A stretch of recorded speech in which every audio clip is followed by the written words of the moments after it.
Hello and welcome to another episode of the Portrait Profit Show. I am so glad that you're here with me on this beautiful Monday afternoon. Thank you for taking time. I want you to know that I am Jim Landers and my mission it is simple. I help portrait photographers like you make a great income doing what they love. Each week, you get tips and systems on the business side of photography designed to help you gain a mastery over marketing and sales, reducing the struggle that most photographers face so you can finally get what you deserve. You're in the right place. Welcome to the Portrait Profit Show. The Portrait Profit Show is brought to you by Digital Pro Lab and Landers Photography School. Thank you guys for being here today. I want to encourage you to click that like button, or even better, that love button. We love around here at the Portrait Profit Show. Amanda will be joining us a little bit later. You know how busy things get this time of year at professional labs like the one we all know and trust, Digital Pro Lab. Amanda will be joining us here in just a little while after she's gotten a couple things done. So I hope you've had a fantastic week. I hope everything is going well for you.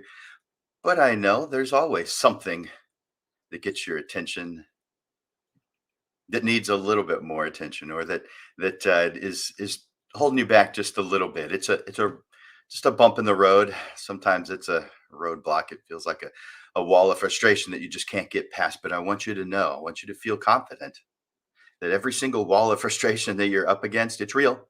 It is. But afterwards, when you realize and you look back at it, it's just a step in your progress. And it needed to be there so that you can grow and become better and stronger. So don't look at those roadblocks, those walls of frustration as impassable, but something that maybe with help is just a step in your journey to getting the thing that you want out of life, the thing that you want out of your business. I also want to encourage you to click on comments, and I see that a few of you already have. Let me take a look at some of these. Let's see. Miguel's here. Hey, Miguel, I'm glad you're here. And Rick, good to see you again. I saw you last Wednesday also, so that was good to see you in person then. Kevin, glad you're here again. I'm excited for today's episode too. It makes two of us, hopefully a whole lot more. Uh, I'm saying hello to the person who's saying Jim. I like hearing my name, so yeah, good. uh, Steve's here. Hey, Steve, how you doing? For those of you that haven't done this before, or are just unaware, some of you don't want us to know. You want to remain anonymous. Others of you are good with being known, being seen, and so if you're okay with your name coming up on my screen, then I want you, before leaving a comment, please grant StreamYard permission to see your name at StreamYard.com/Facebook. And this is it's on the post. It's just a link on the top of the feed, the original post. Just click on that, and it will give you permission. It'll give StreamYard permission to share your name with me. Otherwise, I don't see it. Now, I will be able to see it when I go to Facebook later, but I won't be able to see it on this platform unless you give permission, so that that can happen. Again, keep those comments coming. I definitely want to see them. It looks like there's another one here. Hi, Robin. For those of you that don't know, Robin's my wife. Hey, babe, how you doing? You're looking cute. I love it. I'm back on Facebook for saying I wish I could have shot an event. Oh, hmm, that's interesting. Yeah, I guess they can be a little. And this is from Antonio. Glad you're here, Antonio. Uh, fellow turkey baby. Who wrote that? Happy birthday! Well, thank you for the happy birthday. My birthday is tomorrow, uh, so is that Alejandro that said that? Alejandra, hi, Alejandra. Glad you're here. Uh, so if you said that, well, I guess it means happy birthday to you too. Yeah, excited.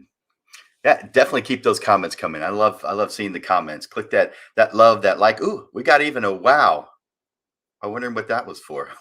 What did I say? Hi, I May. So I may have said that. Okay.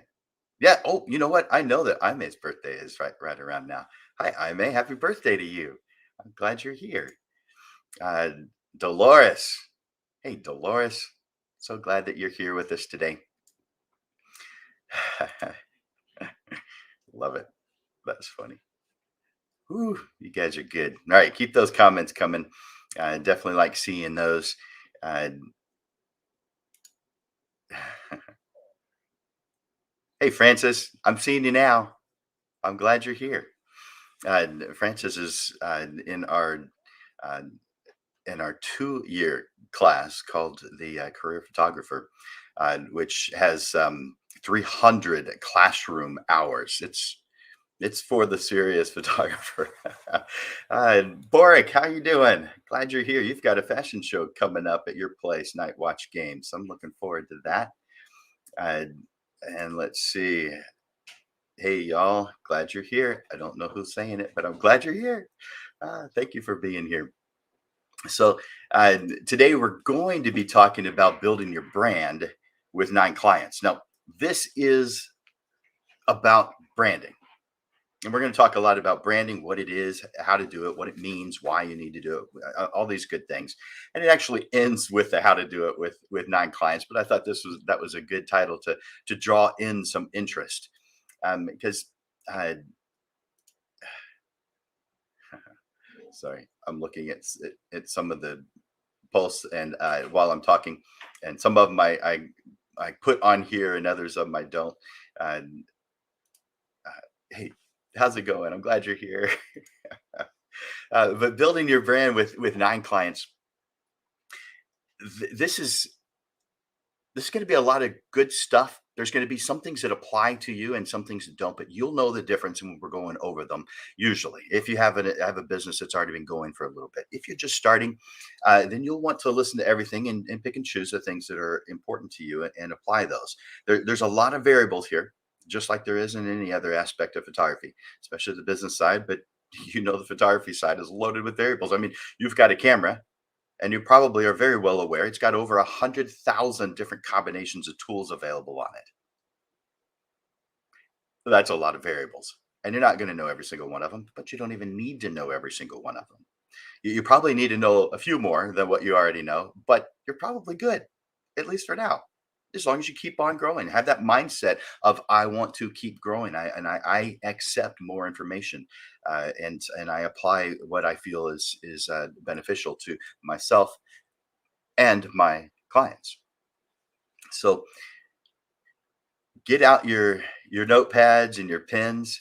Ask questions as we go, and let's get going on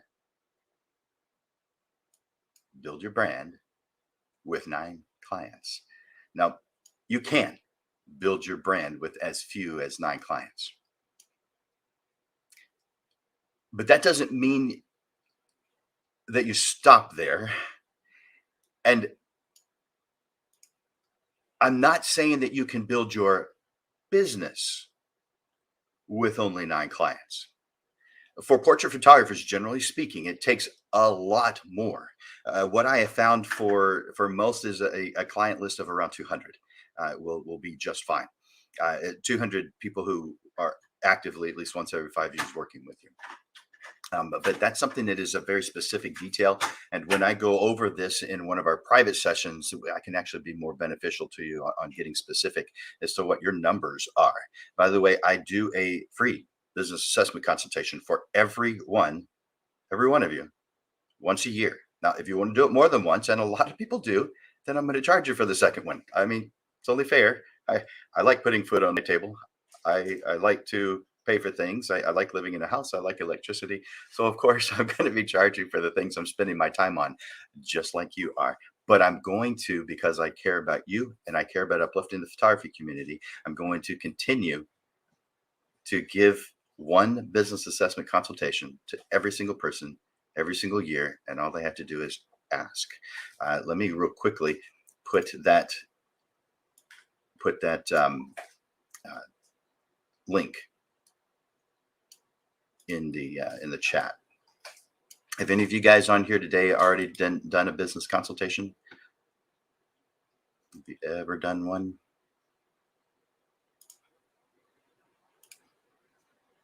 Let's put that on here real quick. Comments.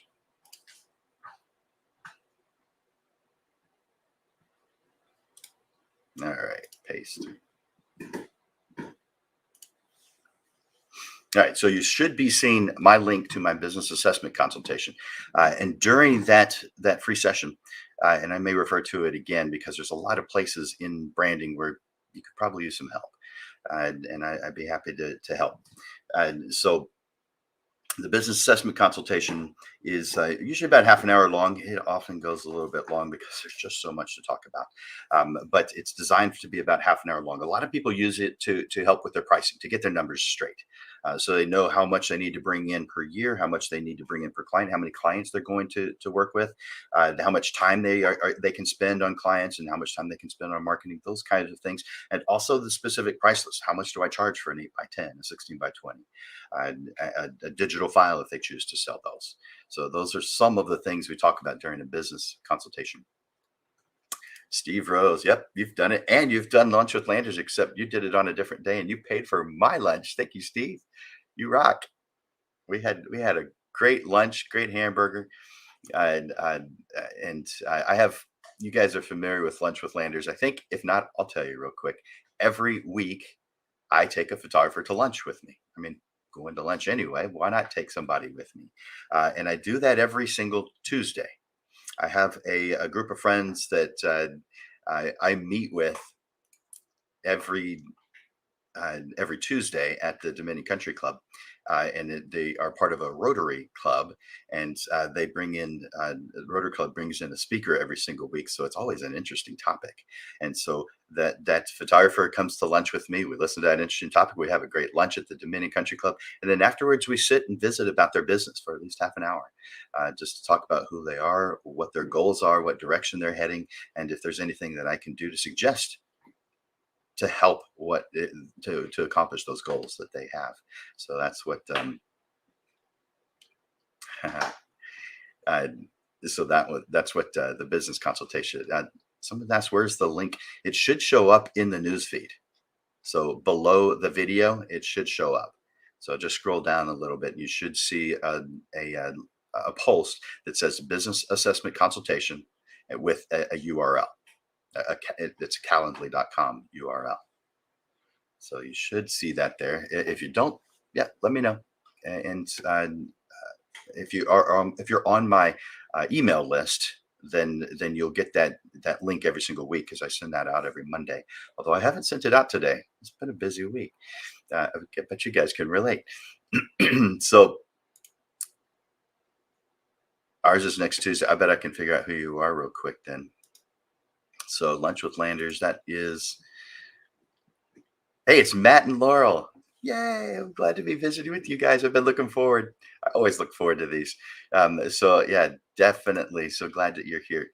Uh, Lunch with Landers is booked until mid-January. So I'll put that link here also, but there's nothing real soon. And let me go back to that and copy and paste that. So if you'd like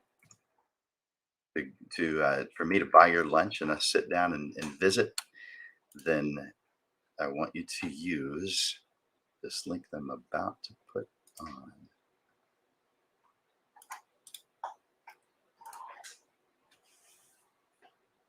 All right, so I right now the link to Lunch with Landers is going on, and that's again where I take a photographer to lunch. I do this once a week, every Tuesday.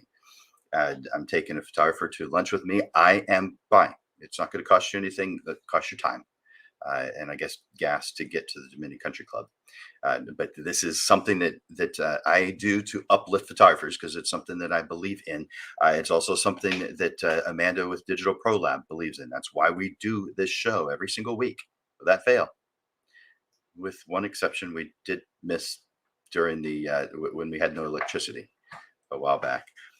But and the day when Facebook went out, do you remember that? Yeah, we couldn't do it that day either. So, with weird exceptions, we are here every single Monday because we love uplifting photographers.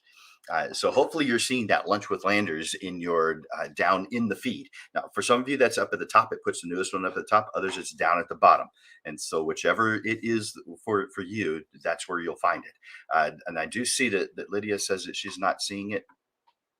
Uh, for someone who is seeing it, would you mind copying it and putting it in there? It may be that it may be a StreamYard thing where she's just not able to see it.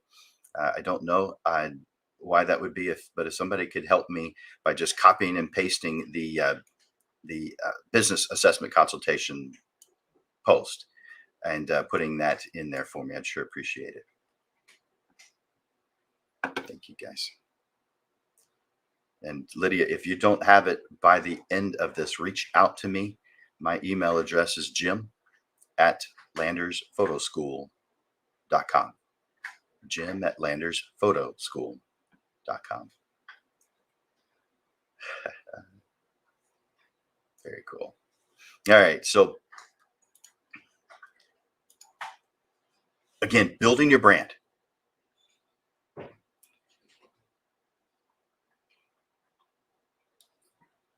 You're going to be building your brand with as few as 9 clients, like the title says. But this does not mean that this is all the business that you need.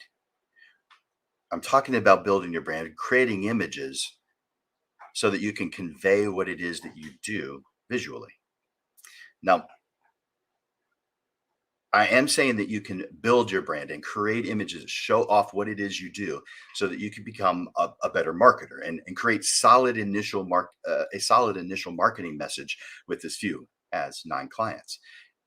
You probably know this. You probably have a good understanding of this. And I know that at least one of you does this for a living who's on today. Building a brand takes quite a bit of effort, quite a bit of planning. And there are a few things that must be addressed before you really should begin. Things like, what do I want my brand to look like? How do I want it to be perceived? How do I want to feel? How do I want people to feel? How do I cause it to resonate with my target market, my target audience? You, as a portrait photographer, are in a field with lots of portrait photographers. You didn't need me to tell you that. So your brand is what causes you to get noticed. You are the only you. So the biggest differentiators come directly from you, not from the camera or their tools, maybe how you use them, the processes you take to complete your art, but your personality, your values. Your brand reflects who you are. You want to create a feeling towards your brand that gets your target market excited to work with you. You're not trying to be salesy. None of us like that.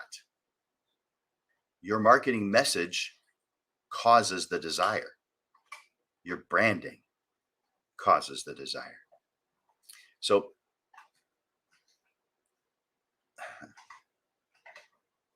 yeah, identifiable values projected by branding. Awesome. Yep. Keep those comments coming. I like seeing that. Thank you, Pork. Here's some good reasons why branding is important. Now, I don't know that I'm getting anyone arguing about this. I just want to prove the point. I think everyone agrees to some degree on this. It's just the how that maybe someone would disagree with. Branding, though, establishes your portrait photography business within the industry, helping you to compete with those who are offering similar services.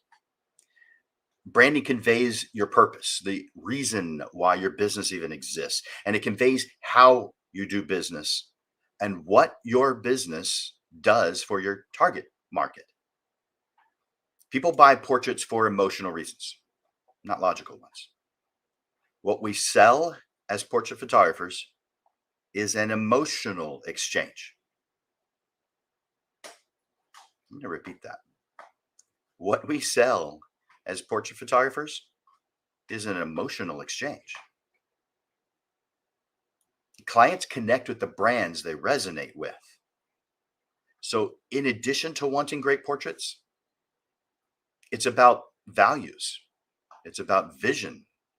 So, you're going to need to be clear on what your values, your vision, your long term goals are in order to convey it to your target market. So, you can include it in everything you do, everything you say, everything you show. You need to include your message, your branding. I want you to define who you are. This is how I want you to begin. And you've heard me say this before if you've been on the Portrait Profit Show any number of times. I believe you need to begin with you. Now, if you've already done a good job of describing who you are, what you believe in, where you're heading, what you want out of this life, then just review it. But if you haven't done it, define who you are, your vision, your values, your dreams, the things you want, everything that for you alone is important in this life. Now, that doesn't mean excluding others. That means if you value others, you include them. But I don't want this to be influenced by anyone other than you when you're defining who you are. Once you've defined who you are, then we need to make sure that we have a solid description of our target market or audience. What is a target market? Who is your target audience? And I guess we should talk about why is that even important? The goal is to bring in a bunch of business from wherever, isn't it? I mean, who cares where the dollars come from as long as you bring in enough of them, right? You want to surround yourself with people who energize you, who keep you going. You have worked with people who drain you. You're in control. Stop attracting those people. You're in control. You can choose it. Now, if you don't believe you can choose it, do you also believe that if you get in a car wreck and you claim to the police officer, well, I wasn't touching the wheel, so therefore it can't be my fault? Come on. It's still your control. Whether you touched it or not is not a relevant variable. You are in control, so take control. Start by defining your target market. Well, after you define who you are, then move on to defining your target market or your audience. This is just a very specific description of what kind of business you want to attract. Consider your audience's age, possibly gender, their socioeconomic status, culture, geographic location. There's a lot of things that you could consider, and there's some things, there's many things that you actually don't also. Just throwing out a few that some will consider. Now, here's an example. Now, this is a very short version because this isn't the topic of today. I can give a much longer version, but this is a short version of my target market for my family portraits. Now, I want to state I don't do any marketing anymore for family portraits. I do still photograph family portraits, still photograph events, but I don't do any marketing for them. But here's my target audience. There's 6 things that are listed here. Number 1, because I target family portraits, number 1 is moms. Moms. I'm not after the dads.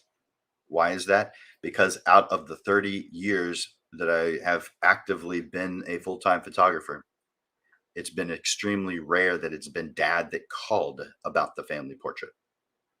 It's always been mom. Moms make things like that happen. Dads make other things happen, maybe. But moms really do make things happen within the family. It's their motivation, their drive that causes it to happen. I also recommend if you're photographing high school seniors, that if you have a small budget and you are buying a list of high school seniors, just buy the girls. That'll cut your cost by half. The girls buy better. They're more in tune with this. And I am generalizing when I say that, because that's not always the case. But I want my marketing message to appeal to moms. Now, here's an age group. Number two, 25 to 65. Moms from 25 to 65.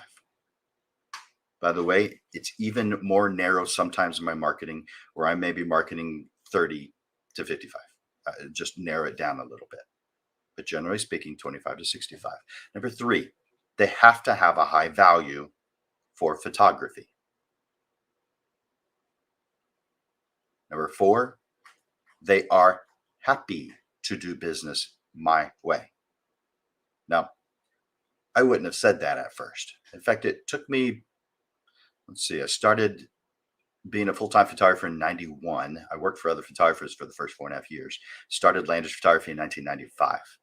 It probably wasn't until 2000, between 2005 and 2008, where I actually felt this was right. It didn't feel right before, but that was part of the evolution that I went through. I'm not saying that you have to go through the same evolution. I'm just saying I went through that evolution where I came to the conclusion that I want my clients to be happy to do business my way. And the reason is because I've been doing this for a long time. I know what it takes to do the best job possible. And it's something that I promise. I mean, I give a thrilled guarantee to my clients. I absolutely guarantee that you will be thrilled with the images that I create for you, or I'll do whatever it takes to make you thrilled, or I'm giving you your money back. So therefore, if I know what's best, as an expert, shouldn't you? But if you're allowing your clients to push you in every single direction, you become watered down. You become the best that you could be at that moment. But you could be better if you did it your way.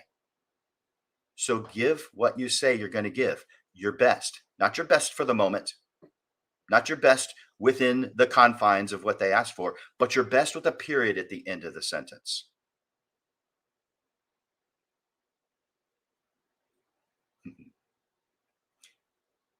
Hopefully I'm answering that, Pork. Pork says, what does someone who is unhappy to do business your way look like? They are asking me to do things that are not what I would consider the best option. I want to go the best option on every single variable. I want their. I know what considerations, what variables, what pieces are going to help them get what they want. Now, I start off by visiting with them to find out who they are, what their values are. I, I do this in their home. I'll tell you real quick. It isn't really part of today, but because of the question, I think maybe it needs it. So I do a portrait planning session. I call it a design consultation. I do this in their home. And I do it in their home because I found that's what's best to get this custom product in a finished condition. Because if I am just pressing the button on a given beautiful Saturday morning, I can create beautiful images. I can do that. But how's that any different than the next photographer? Can I press the button better than they can? That's not my differentiator. And it's not yours either. The differentiator is, for me, being in the environment in which the photograph will eventually be displayed. So I am there. I am seeing this room, this living room, this dining room, this stairway, this fireplace, mantle, wherever they want to display it. I'm in the environment where it's going to be displayed. And based on the conversation that we have, the questions that I ask, and the things I share, I start to form a picture in my mind of this image being on their wall. What is it they want? I find out what they want. I make sure that I'm the right tool to make that happen. And if I'm not, I refer someone else. By the way, by the time it gets to that point, that doesn't happen. We already know what it is they want. So we're heading that way. But I am doing the session in the place where yeah, thanks, Pork. Um, I, I'm in the place where the photograph is going to be displayed because it's the only way that I can truly visualize it. I mean, I can make any one of us can make beautiful images. That's not a differentiator. The differentiator is in the communication in the planning session. I'm finding out who they are, what their values are, what they're proud of in their past, what they're looking forward to in their future, what the color is, the color scheme in the decor of that room that it's going to go in. I'm customizing it for that specific purpose, not a generalized purpose. I'm not creating it for me. I'm just doing the best possible job I can do for them within all of the boundaries I've set for myself as being best. What I want to create, I want to create the best possible thing I can create without restriction. So that's what I do. I'm in their place. So hopefully that helps. And thanks for that thrilled guarantee. I'll repeat it one more time just in case you guys didn't hear it or need for it to be repeated.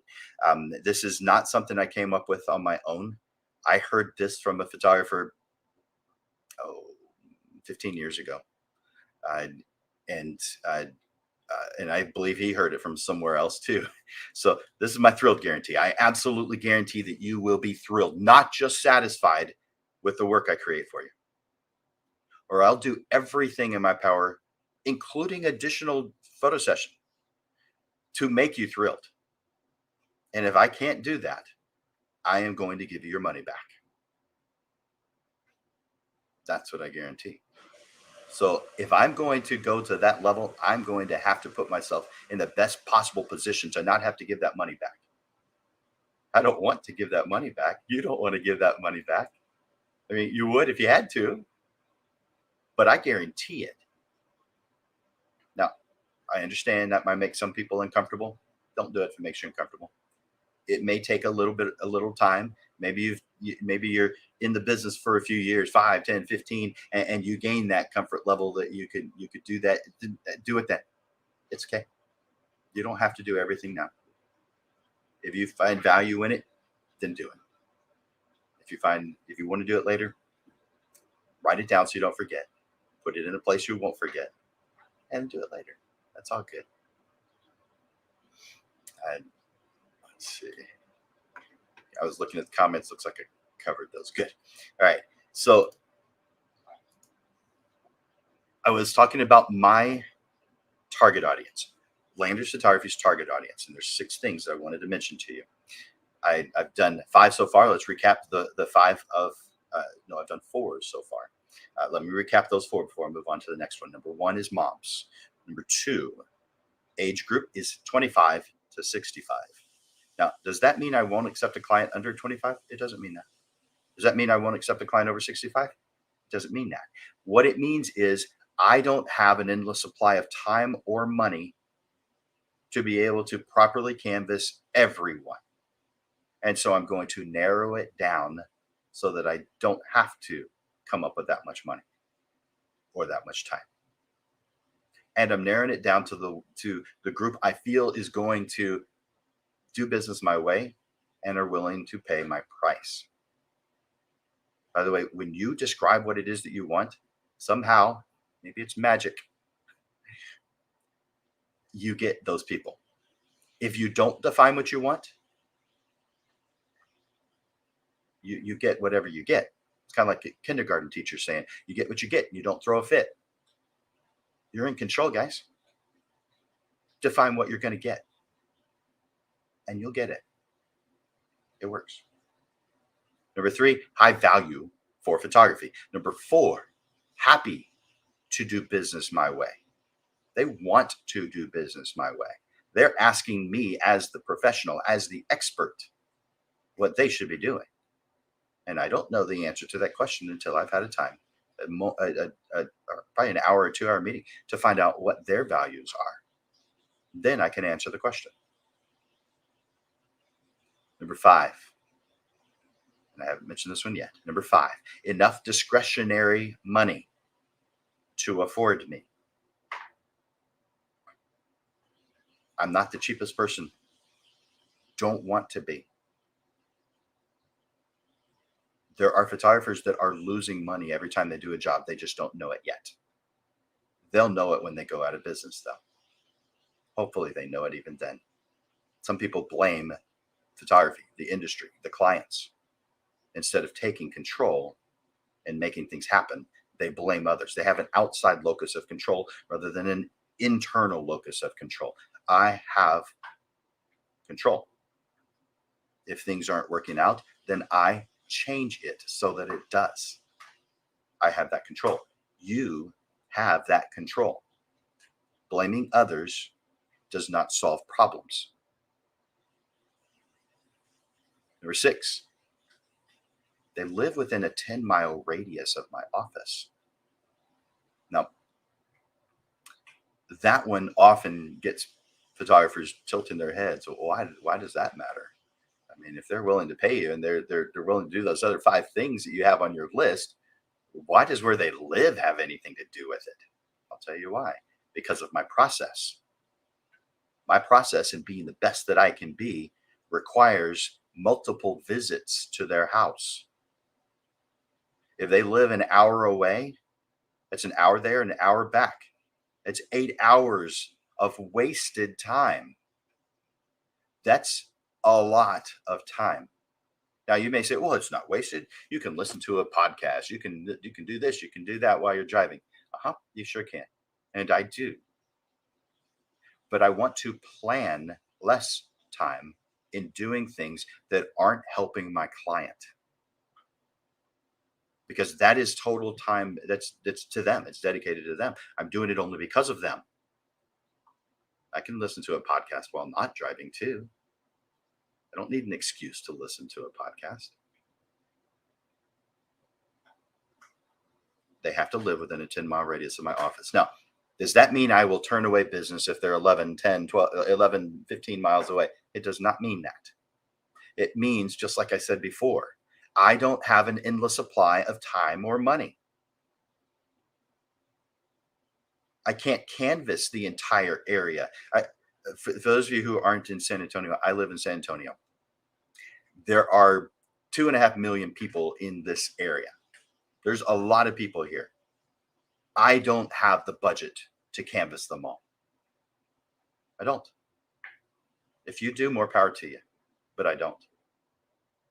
So therefore, I'm going to narrow the area so that I can reduce my time and cost to fit within my marketing budget. Those are my 6.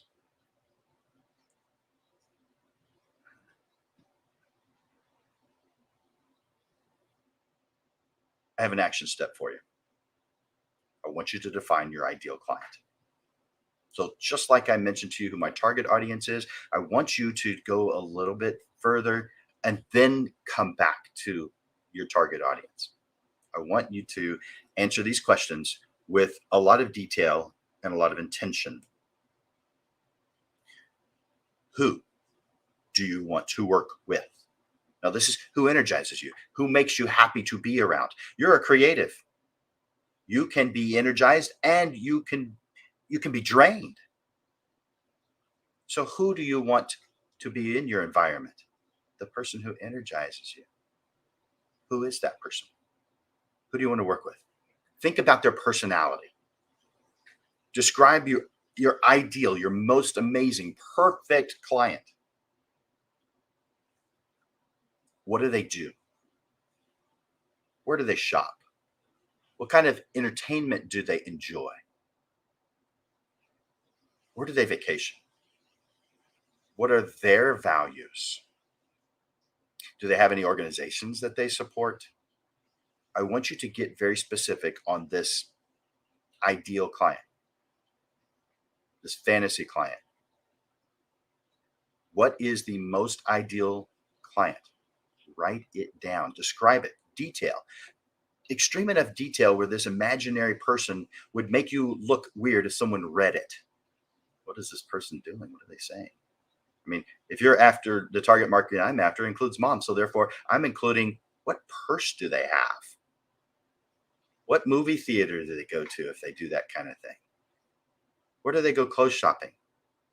Are they online, in person? Detail. You will attract that if you write it. Identifying your ideal client helps you to visualize what it is that you want. And then it helps you to know where they are so that you can put your brand in their path. That way they find you instead of you having to waste a bunch of time chasing them. You may have heard me say, don't seek the seekers. If you've identified who it is you're after, they come to you. All right. Let's talk about what is a brand. Is it a logo that everyone recognizes? A business name that everyone knows? That McDonald's M, the Golden Arches. That's not their brand. Nor is that clown Ronald. A brand is simply how people perceive the business whenever they interact with the business in any way, not just including how they interact with the brand directly, like when they're purchasing something, but also how they talk about the business, like when they recommend you to others. So this includes both the elements that you have control over as well as the things that you do not have control over. But you do have influence over it. We can control certain elements like the logo, the slogan, all the things that we can create and share with our target audience and beyond. There are people who are not in my target audience who do talk about my business, and they do share information about me when they hear someone is interested in what I do. So it does go beyond your target audience. For them to work with you, your brand must be reflective of what they value. Branding is a process of creating those elements and continuing to communicate who we are and what we do with the goal of attracting the most ideal clients and causing us to stand out above the competition. So branding is all about how you want to be perceived. If you're currently causing most of your clients that you speak with to say they're going to think about it, if you're experiencing that currently, this is usually an indicator that your marketing message could use some improvement. Some would say that your marketing message is failing in this instance. I'm going to say it needs improvement. In the portrait photography business, the best marketer wins. It's not necessarily the best photographer. That doesn't mean you don't need to study the photography side and keep on getting better there. Didn't mean that at all. But it does mean someone who's better at marketing than you, who's nowhere near as good as you, could make a whole lot more income than you. You can be very average as far as your photography, the quality of your photography, and be one of the top earners in your area. Now, I'm not recommending you be very average. I'm just pointing out how important your marketing message is, your branding. So let's talk about how to build a portrait photography brand. Building a brand and building a reputation go hand in hand.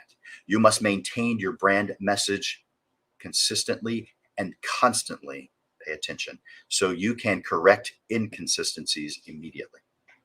You start with the things you have control over: the look, the name, the mission, the target market, the feeling you want people to experience, the slogan, the logo, etc. I want you to begin by envisioning your purpose and what it is you want to represent. And this is all about what's important to you, your values. There are about 8 steps in this process, generally speaking. There are some that you will spend a lot of time with. There's some that you won't even need to do. It just depends on the type of business and what it is you're trying to accomplish. Real quickly, those are: number 1, what you do, including your vision and your values, and how you convey your vision and values. Number 2, researching your target market, as well as researching your competitors. Number 3, Reevaluate your business name, or choose a business name if you don't have one yet. Number 4, write your slogan. By the way, I'm going to go over each one of these real quickly, so you don't have to keep up with writing them down. Also, this is recorded. It's in the feed. You can watch it later. And you'd be able to hit pause then. And so number 4, I want you to come up with a slogan. Number 5, I want you to choose the look of the brand as far as the colors of your brand and the fonts that you use. By the way, there is someone on here named Matt. I don't know. Matt, have you identified yourself on here? If Matt has identified himself, he can help you with this. There's a lot of people that help you with this, but someone on this on the show right now can help you with this. And if Matt has identified himself, then he can. Then I want you to reach out to him. Choose the look of your brand. Number 6, design your logo.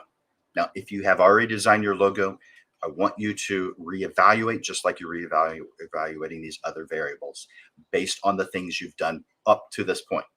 The way you've described yourself and where you're heading, how you convey it, make sure that it is in line with that. I'm going to give you some examples of slogans here in just a little bit. I want you to, that was number 4, slogans. Okay, design your brand logo, number 6. Number 7, you're going to be applying your brand across everything you do. And then number 8, create your marketing images. And this is where the 9 clients come in. So real quick, each one of these steps. Number 1, what you do, your vision, your values, and how you convey it. The thing that photographers often grow the quickest is the number of things they can press the button in front of. In other words, if I think I can, then I can. Just because I know how to use a hammer to drive in a nail does not mean I'm a roofer. Just because I know how to use any tool does not make me the expert in that field. With a little training, maybe. But accepting every job that comes along spreads your resources thin. And besides, you'll likely don't have enough time nor enough of a marketing budget to add more stuff anyway. So let's keep things simple, at least at first. Do not attempt to build your brand on trying to be all things to all people. There's not enough of you to go around, and your brain can't handle every single variable, no matter how intelligent you are. Even if you're crazy brilliant, still need to narrow things down. All right. Action steps. What is your mission? What are we doing here? What are you trying to accomplish? What's your mission? Next one. What are your values? Your personal values. What do you believe in? What do you want for the business? What do you want for your clients? What are your values? Next one. What is your vision? What do you see for the future, for this business, for these efforts that you're putting into your business? What's the vision? All right. I want you guys to do, this is another action step. I want you to create a positioning statement. A positioning statement is a personal statement about what you do and what you get from those efforts. It's rarely, if ever, shared in its entirety. Instead, it's something that I recommend that you read daily for yourself as an affirmation and realignment of your life goals. There are pieces of it that you will share, but this is for you. It includes 5 parts. 1, what you do. For instance, for me, I create emotional family portraits as home decor. That's what I do. Number 2, how do I do it? For me, I do this with years of lander's pride and craftsmanship that go into every portrait I create. Number 3, who is your target audience? Who do you want to work with? I work with families who are willing to do business my way within a 10-mile radius. You guys have already heard that. Again, this isn't something that I want them to read. This is for me to read. A daily affirmation is all it is. Number four, what does what you do mean to your target market? So, what do you do and what does it mean? For me, it's a 31 step process. I know every single step's written down. It's a 31-step process designed to be the ultimate in custom portraiture. It's perfectly suited for displaying over their mantle or over the sofa in their living room or family room. No more photographers. Um, Back up. I don't need to go to that part. But I want them to just go about their lives and leave the family heirloom to me. And it only takes me about 6 to 8 weeks to be proudly displayed on their wall. So again, this is something that's for me.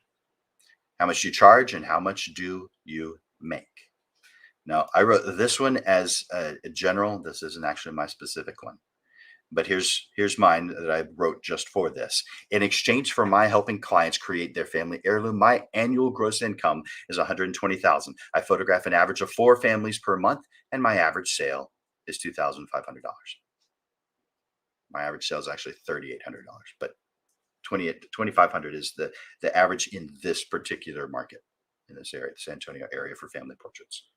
By the way, those of you doing family portraits for $200, if you're starting out and you're educating yourself, this is good. This is good. But you're really not going to get enough business to keep you profitable with a number that is so darn low. Plus, you won't be able to give them the time and attention that you feel they deserve. You'll be cutting corners, and at first you won't even realize it. You'll realize it as part of your evolution. You start realizing that you're cutting corners, and you realize, I don't want to do that anymore, or you're fine with it. I mean, your evolution is your evolution. I'm not in control of that. So this is Matt Egan. This is who I was talking about a while ago. The customer is not buying the drill bit to own a drill bit. They're buying a hole. Good one, Matt. Love it. Great example. I'm really glad that you shared that. I want you to make what I just said real. Once you finalize your positioning statement, I want you to read it every single morning. Post it where you sit at your computer so that you can see it throughout the day. The positioning statement is a confidence booster to know exactly what your position in your environment is. Do you want to feel lost? Should I say, do you want to continue to feel lost? Because you're a creative. If you don't have things clear, the things that you're doing clear, you will experience a feeling every once in a while of being lost, of a struggle, not knowing what to do next. This is your guide for nearly every business interaction, from your marketing to your networking, from your conversations to your interviews. All right. I want you to give your brand a personality. For a moment, imagine that your brand was a completely separate entity, maybe a person. Describe that personality, the level of caring, the intentions, the drive. When you do this, you give your brand a voice, a direction, a life of its own. This helps how the information is going to be shared, when, where the information will be shared, what will be said, helping the things that you create share your message, your branding message. What is your voice? How and with what platforms will you be sharing your message? Social media, the phone, mailings, email, radio, TV, etc. Where your target audience is defines the answer to this question. It has nothing to do with how you feel. You're putting your message where your clients, your prospects, your audience is. That was number one. What you do, your vision, your values. The other parts of this, I'm not going to go into so much detail on. If you guys want more, we can do it as a private class. But and there's a ton more. But number two is research two things: your target market and your competitors. I can go into a ton of detail on that one, but we're going to leave it at that. Well, I'll tell you why. At least I'll tell you why. I want you to gain a broader perspective. Spend time. I recommend that you spend time with other photographers that, in your opinion, are successful at something that you want to be more successful at. Find out what motivates them, what caused them to be where they are today. Anything that helps you gain that broader perspective. And I want to make sure you don't assume anything. You have the power to ask questions. So assuming doesn't do you any good. Ask. All right. Number 3, reevaluate your business name. I want to make sure that it makes sense for your brand that you're creating. A lot of times it does. But I've come across times when we decided it was a private coaching class, but we decided where the name that they came up with doesn't align itself with the values and goals that they have, their branding message. And so it just became obvious. I didn't have to tell this person anything. It became obvious to them that their business name wasn't in alignment. So reevaluate your business name. And if you haven't chosen a business name yet, consider that you're likely to want to build a domain, a website. And so make sure that that domain name is available.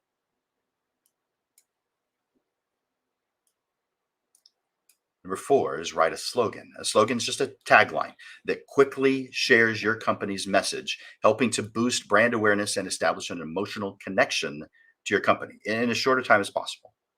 Here's a few that you may have heard. There's M&M's, melts in your mouth, not in your hands. How about this one? I'm not going to say the name. I'm just going to say the slogan. Just do it. I bet you know who said that. Nike. How about this one? The quicker picker upper. County. How about this one? This one has the name in it, so I won't say the name because it'll be obvious. Maybe she's born with it. Maybe it's Maybelline. How about Red Bull gives you wings? So sometimes in the slogan, it does use the company name. How about, and I think you guys will like this one, where photo takers become print makers. Where do you think that one came from? You guys know that one. That's Digital Pro Lab. Now, I want to give you an example of a poor slogan. This one's bad. Don't use this one. I'm recommending against it. Here's an example of a poor slogan. Now, you're probably going to get mad at me because I'm outing someone, but the person I'm outing is me. So I can do that. Here's my bad slogan when I started off in 1995. Professional photography, affordable prices.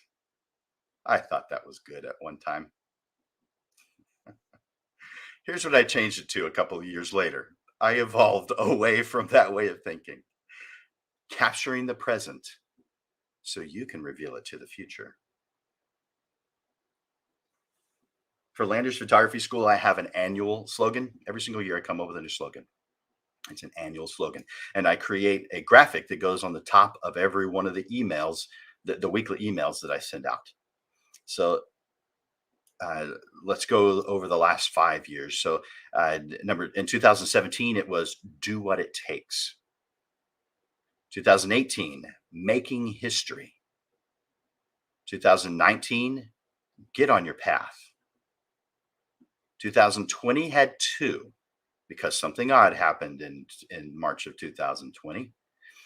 Before March, it was focus your vision. That one was mine, so that one failed. No, that was a good one.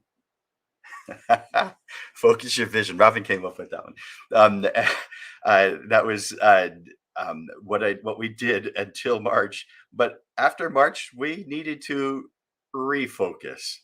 And so prior, it was focus your vision. It became refocus 2020. That was the only time we've ever had 2 slogans in a year. And then this current year is hope. Just that one word, hope. That's what it is today. When you're writing your slogan, by the way, I definitely would recommend you share it with someone you know and trust. because they may catch something that you didn't realize. If for no other reason than some unintended meaning, or it's too similar to something else, run that by someone else before you just spend a bunch of money and time on it. Number five, choose the look of your brand. This includes the colors of your business, the font of your business. I'm not going into detail on that one, but you need to choose it. Number six is design your brand logo. We put a lot of effort into this one, and it is important to do so. But your logo to your client is nowhere near as important as it is to you. But that doesn't make it any less important. You still need to do a good job with it.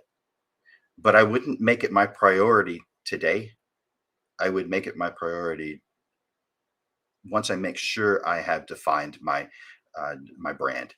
So maybe I have that clean and clear, and I can go ahead and do that. So I can see that uh, at at the sanctuary, it's be a hero. So if you've heard of Night Watch Games and the Sanctuary, these are two businesses owned by Port side by side, and they have lots of incredible costumes. Uh, so medieval type costumes. So you guys go check it out. It's on Blanco. It's inside 1604. So thanks for sharing that. And so designing your logo, important thing to do. Make sure to consider all the places where your logo is going to be displayed, because there's times when your logo is going to have to be made small, and sometimes the logo small is it's just unrecognizable. And so, kind of like what you could do, maybe like Facebook does, and it's just that F. So even if it's itty bitty tiny, like is a favicon, if you're familiar with the favicon, it's that little. If you have a browser window open, the tab has a little icon. So it's possible that you have two different ones: one for things that are extremely small, like a favicon, and one that's the regular one. It's a lot of businesses have one that's made for very small purposes. So next, I want you to consider how and actually applying every bit of your branding across business wide, making sure that everything reflects what it is that you believe in. Why do I feel this company needs to exist? What's the story behind the brand and that I want my target audience to know about? How do we contribute? You can share this thing with the things that you value. How do you contribute to our clients? How do we contribute to our environment, our city, our world? How are we going to share our mission? How are we going to share our values? Make sure that you are doing this across your entire business. We need a consistent look. We need a consistent message. All right. Number 8, and the very last thing, create your marketing images.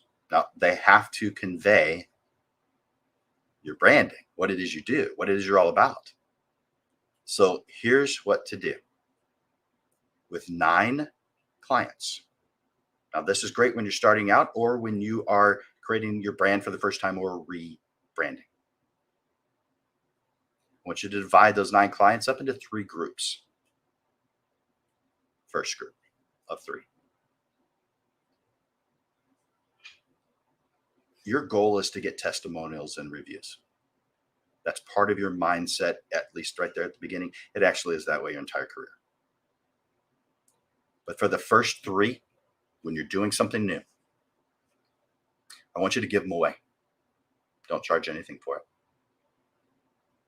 Now, if you already have some images that you can share, then you don't need to do this. But if you're starting from scratch or you are rebranding, you're going to have to redo your marketing images.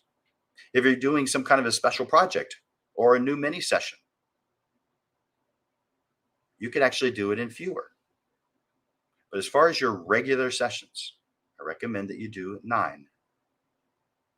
A lot of times the number I give is 12 on a lot of different subjects. 12 is a magic number, I think. But in this instance, it's just 9. I want you to give 3 free, but make sure they do it in exchange for testimonials and reviews. Make sure they're doing the business your way, the way that you know is best. And you do that throughout, no matter which one you're doing. Number two, the second, third, the 4 through 6, I want you to do it at your cost. I don't want you to lose money on them, but you're doing it for the same reason you did the first 3. But now you've got a total of 6 different examples of what it is you do. Now you're going to be using these in a lot of different ways. You're going to use it for your marketing message in all the different ways that you send out your marketing message. Regular emails. If you only have one to show, your marketing message gets to be a little stale. But now you're at 6. The last 3, maybe you do them at a very significant discount, 50%. I don't know what your price is. 50% may cause you to be in the negative. It doesn't for me. I'm still in the positive at 50%, although I don't do that really ever. But if I was trying to start something new, my goal is to get to 9 clients as soon as possible. Because once I have that 9, it looks to all of the rest of my target market like everybody's using me. And that's what I want. I want my target market to believe, I want that to be their perception that I'm the one to go to for whatever it is that my brand says I do, whatever I've described myself as. So at least, or excuse me, at 3 at a significant discount to make sure they come in. So hopefully you're making a little bit of profit. You're not losing money on the deal. You're making money. The one before is you're not losing money either, but you're not really making anything. You're break even. You have value. I want to make sure you guys realize that. You have value. You're worth something. When you spend extra time with something, don't think in your head, well, I just spend a little bit extra time. It's not costing me anything. Really? Your time isn't anything? I mean, this is not just philosophical. It's true. Money you can replenish. Time, I would say that's even more valuable than the money. So don't treat it like it's nothing. It's more valuable than the dollars that you bring in. So in order to share this new brand, rebranding, new brand, or maybe you've had a brand for a while, but you haven't done a good job of sharing it, you can employ this 9. Now, if you already have images that you've used, you don't have to photograph them and do this pricing, the pricing thing that I'm talking about. You can just use 9 past images. But 9 is the key to get that brand message consistently and clearly out to your target market. And I hope you guys have learned a bunch of stuff today, and I hope you're able to apply many of these things that we've talked about today. I encourage you to, once this goes into the news feed, to go back and rewatch it. Some of the parts we went through very quickly. Some I kind of skipped past because of time. If you feel you need more help, then reach out to me. In the news feed, you'll find a link to my business assessment consultation. I'm going to give you half an hour of my time. Now, I only do this because of the numbers. I can only do this one time a year. But I'll do that for everyone who asks. And asking is simply clicking that link to my schedule and finding a time that works for you. It's seriously that simple.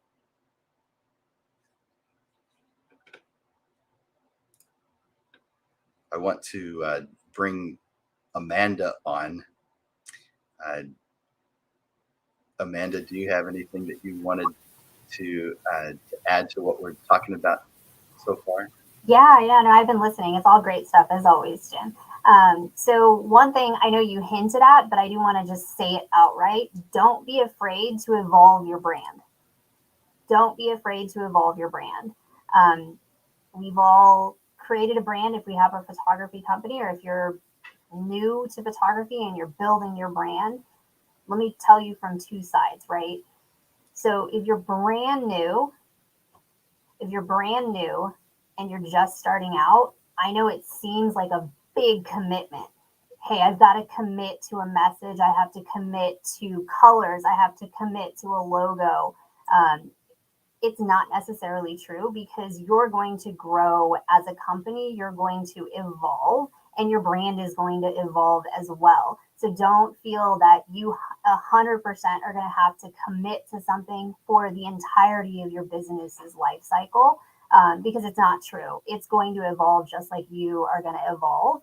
And so I want to make sure that I mention that. The other part of it is, if you already have a brand that's well established, don't feel that you have to stay there. If you're seeing that you've evolved and your brand hasn't, it might be time to re-evolve your brand or to revisit it. So I think it's really important. Just don't be afraid to evolve your brand. That's something that I wanted to say. Another thing, Jim, that you were kind of talking about a little bit, that I wanted to just put a little fine note on is, you may not be your client. You may not be your client. So when you're looking at where your customers are, they're not necessarily, or they may not be where you are. I've had experience with our branding and our marketing, and also with some of our customers and their branding and marketing, them wanting to put money and effort in the places that they are going to see. So, for example, if you're spending money on radio advertising, you've got to take yourself out of the equation and not just put money into something that you know that, hey, I listen to this, I'm spending money, I want to be the one that hears it, because if I'm spending that money, I want to make sure that they're pushing it the right way and doing all these things. But remember to take yourself out of that equation, because you may be pumping money into an area of marketing. It could be social media, it doesn't have to be just radio advertising or TV or anything like that, but you may be pumping money into a platform that is because you want to listen to it, or you want to see it, you want to see the advertisement, and you are not your client. You've got to separate yourself from your target market. And part of that, really, really getting to know your target market, is, just like Jim said, just outline what that person looks like, what that person does. And if it's not you, because 9 times out of 10 it's not, that's okay. It's okay if you don't hear your own advertising, because you're not looking at the platforms that your customers are on. So I think that's a really important lesson as business owners. It's one that I've learned, that just because I'm putting money into something doesn't mean that I need to put it in there so that I can see it, because I'm not going to be the one spending money on my own services, in this particular business for me. I'm doing it for other people, and I want them to hear and see what we do. And it doesn't have to be seen by me. So hopefully that's helpful. So those are my 2 tips that I wanted to just add a fine point on, that Jim was mentioning. I just wanted to make sure that I just hit those home. So Perfect. Thank you for sharing that. yeah. I always like hearing your thoughts and your perspective. So thank you for sharing that. You're welcome. Yeah, and I Awesome. do have one special to share. So Awesome. normally we're doing promo codes, but this one, and I'm going to share lots of them as we kind of move through the different Portrait Profits, but this is one that Digital Pro Lab offers that is a constant. And a lot of people may not know that we do it, but I wanted to share this particular one. So Jim, do you mind popping this one? It should be one of the last ones I added. It's our pop box that I want to share with y'all, and I'll bring it up here in a second. So we do something called a pop box. It's just a flat rate of $50, and it comes with a lot of stuff within it. Basically, all of these products that I'm about to show you, we've created a combo, a special, that's 100% throughout the entire year. But it's great at this time of year because what's in the box are great stocking stuffers for your customers. It's a great compilation of products that you can add multiple images to. And it's all for a set rate, and you get all of them. So let me show you what that box looks like.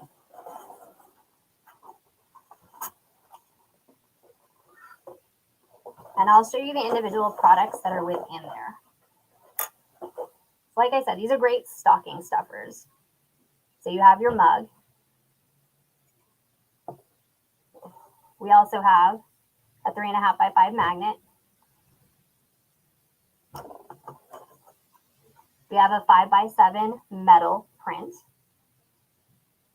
So it's printed on aluminum and you have the easel backing, or you can actually add a wall mount if you wanted to give them that.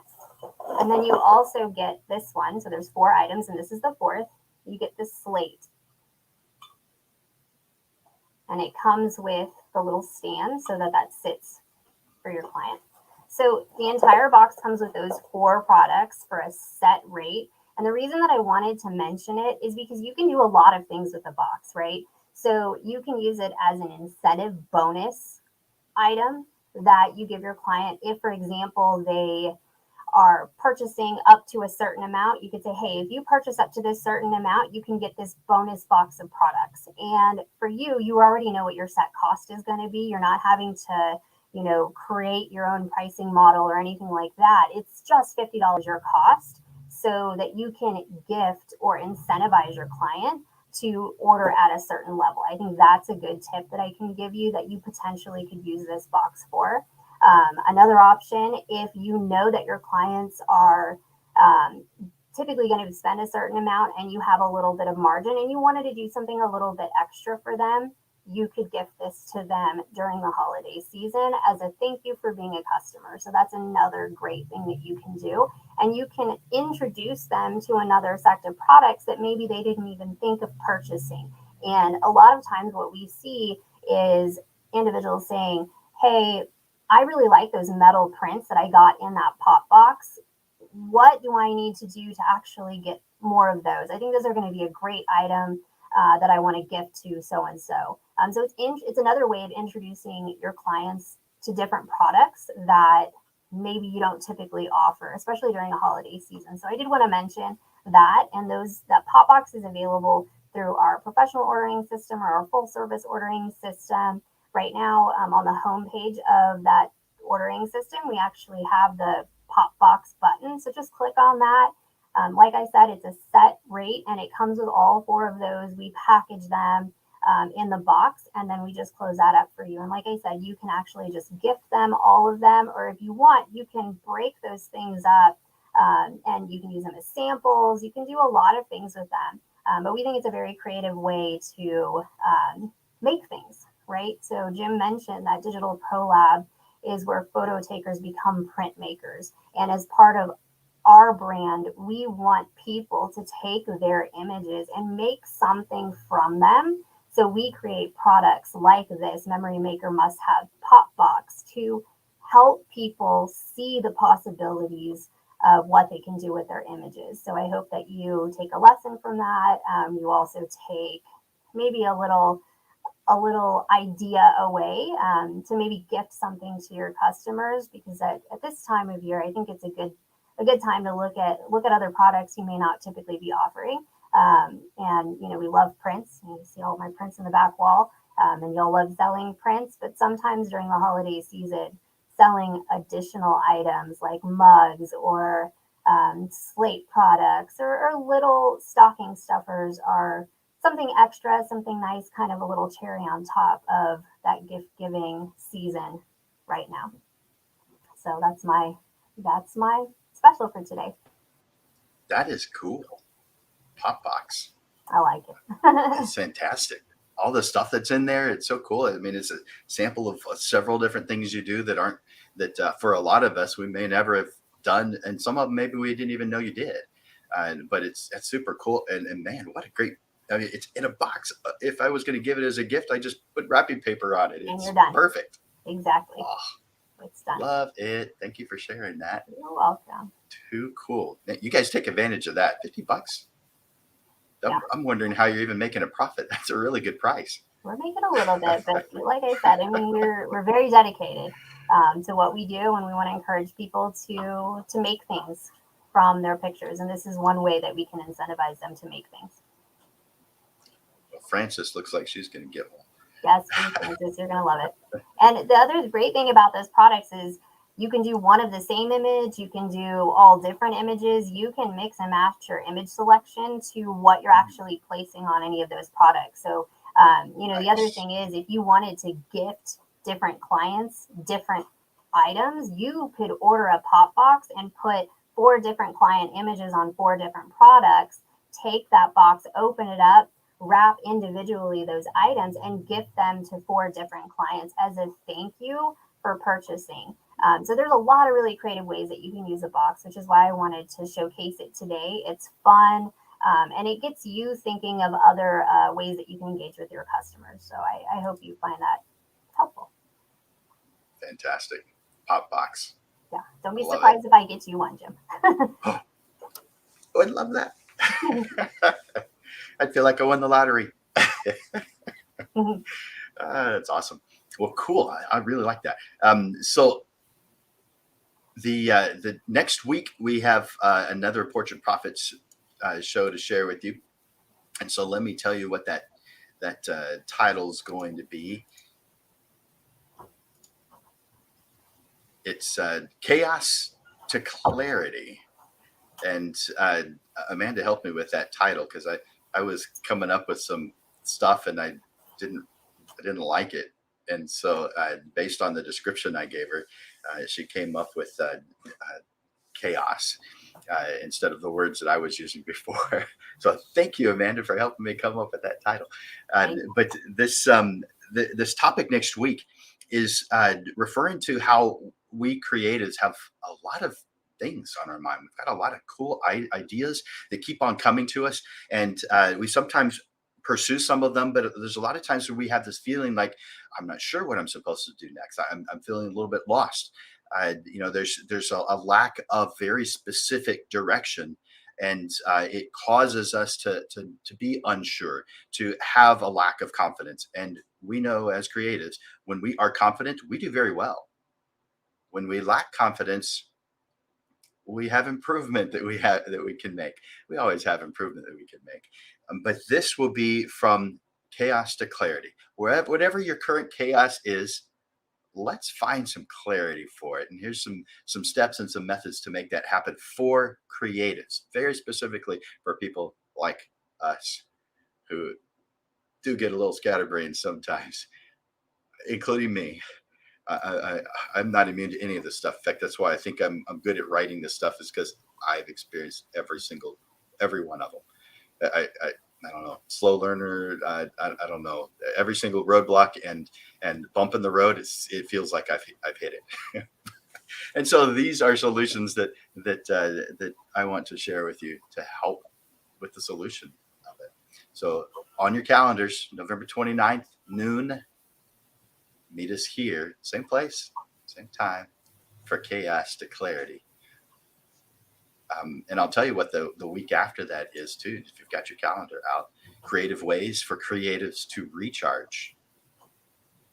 We sometimes need that. Sometimes it's wine, sometimes it's spirits, but sometimes it's music. But creative ways for creatives to recharge. That is December 6th at noon. On December 13th, we usually do a panel. That's the one that's in the evening. It's the second Monday of the month. And we usually do a panel. I